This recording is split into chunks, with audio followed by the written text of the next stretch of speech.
Welcome back to Sunnydale Live, and today I'm talking about Puppet Show. For my money, one of the more memorable episodes from season 1 because it gives us Sid. Sid the Dummy. Who doesn't love Sid the Dummy? Alright, so brief rundown on what the episode is. Well, in season 1, they kept doing this thing where they're like, let's be Scooby-Doo and investigate and question people in school. Let's have montages of everyone asking everyone questions. I'm kind of glad they moved away from that as the show goes on. But that's very much what happens here. So there's a talent show. We meet the new principal, Snyder. One of the more memorable non-villains of the show. If you're a big Star Trek nerd like myself, you might recognize him as Quark from Deep Space Nine. But, so he forces Giles to manage the talent show. And you see everyone performing. Cordelia, which I guess kind of sets up her moving to LA in a couple years, is trying to perform and be all famous, but she sucks. She's horrible at singing. But she doesn't know she's horrible at singing, which is what makes it funny. Buffy, Xander, and Willow make fun of Giles for being part of it, and then Snyder catches them, and that's our introduction to Snyder. He forces them to be part of it. And Snyder is the exact opposite of Flutie. So Flutie was the stereotypic bleeding heart liberal, like everyone needs a hug and love and happiness and joy. I love everybody. Like over the top ridiculous. And Snyder's like, school would be great if it wasn't all for these damn kids. I hate them all. They need discipline. They need structure. I don't care about their feelings. Very hard-nosed. Rah! And it's played up even more in this episode because this episode's kind of a murder mystery. So people start dying. People from the talent show start dying. And like the first girl had her heart cut out. But with the knife, so it's like, was it a demon or was it a human? Because why would a demon need a knife? So then we start investigating everyone, and it keeps coming back to this dude Morgan and his dummy Sid. When he first comes on, he's really bad. You can see his mouth moving, everything, but then all of a sudden it becomes really good, and it's very obvious early on. Oh, the doll's alive.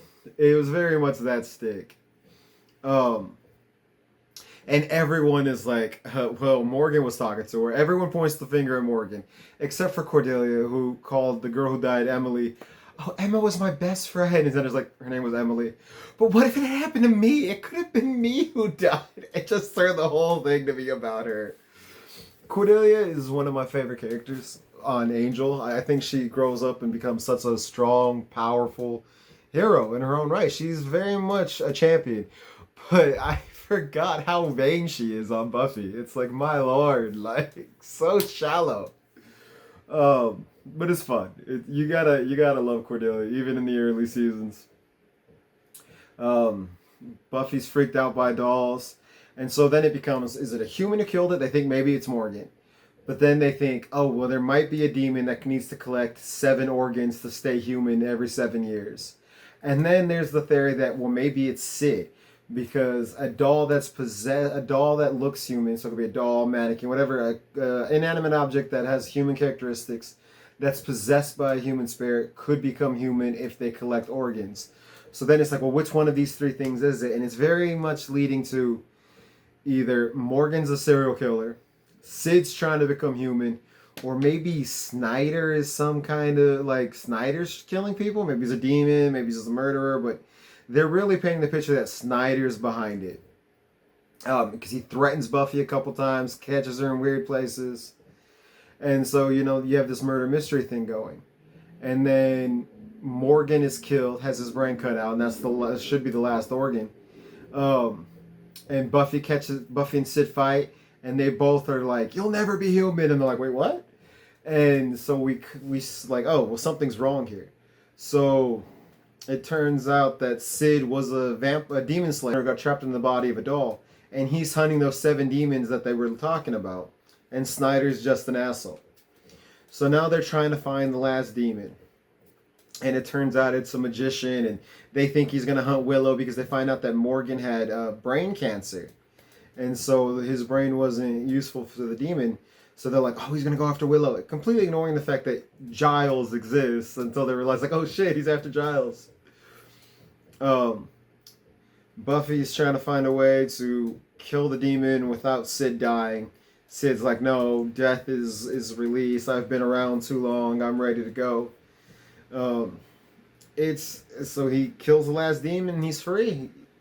It's really sweet. It's a really good episode. I think it's one of the stronger episodes in the first season. And it has, in my estimation, one of the best lines of the show. Snyder catches Buffy and he's like, there are 3 things I won't tolerate. Students loitering at school after hours, horrible murders with their hearts cut out, and smoking. And it's just like, that is such a weird, oddly specific list. Well, you gotta love it. Like, he's trying so hard to be a hard ass that he just comes off as weird and awkward. You have to love it. It's brilliant. It really is brilliant. So then, but I also love that it's one of the few episodes of the show where when the credits roll, it just doesn't roll the credits. It has Buffy, Xander, and Willow doing their drama stage reading in front of the audience. And it is so weird and bad and cringy. You gotta love it. It's fun. And I think that's what we need. Like, we have these shortened seasons of television shows now where everything's so short and you don't have time for filler episodes. I actually think you notice it the most in Star Trek shows because Star Trek was so much filler. Most of the old shows were all filler. Enterprise kind of went back and forth a little bit. But it's something that they used to do that would just, here's this throwaway episode that's completely meaningless in the grand scheme of things. But it's fun. And it's just random, and you get to know the characters better, and you get to just have a good time. And I think television is lacking for that. They used to say, like, you'd have like 6 good episodes, 6 bad episodes, 6 mediocre episodes. And it's just like, well, what's wrong with that? Like, yeah, you have some episodes that are like, that's not great, but some of those episodes, they have nothing to do with the overarching story, turn out to be the best, the funnest, most enjoyable episodes. And I think losing that is a travesty. I think we need that back. Because if we didn't have that, we wouldn't have episodes like The Puppet Show. But I'm Jonathan. Sunnydale Live. Give us legends.